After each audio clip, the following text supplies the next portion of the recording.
хората, които са с наднормено тегло, ако те успеят да намалят около 10 кг само от своето тегло, веднага автоматично намаляват и своето кръвно налягане с 10 мм живачен стълб. Това, че имате наследственост в семейството от това заболяване, в никакъв случай не означава, че наистина ще го развиете.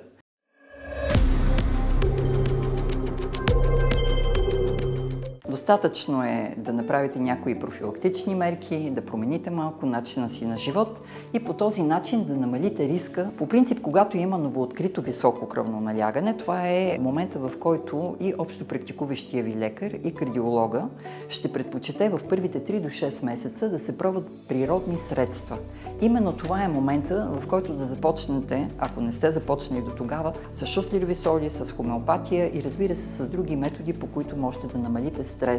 Тогава е добре да използвате шуслерова сол номер 7, която ще успокои нервната система и особено ще балансира действието на парасимпатикусовия дял на нервната система, както и шуслерови соли номер 4 и номер 8, които съответно ще намалят гъстотата на кръвта, ще я балансират, а от друга страна шуслерова сол номер 8 ще помогне да се балансира водно-солевото равновесие, да няма излишна задръжка на течности и ще помогне особено на тези пациенти, на които им е трудно да използват нужната диета при високо кръвно, а именно ограничаване на солта и съответно използване на повече храни, които съдържат калий. Винаги, когато става въпрос за високо кръвно, първостепенна е, разбира се, кардиологичната терапия.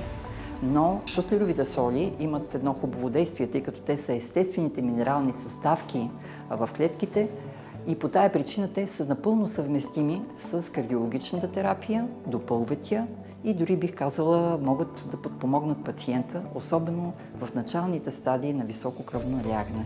Друго нещо, което може да се направи, е да намалим стреса с медитация, с релаксация. Добре е да се ограничат и алкохола и тютюнопушенето, защото и двете въздействат върху свиването на кръвоносните съдове и оттам до увеличение на кръвното налягане.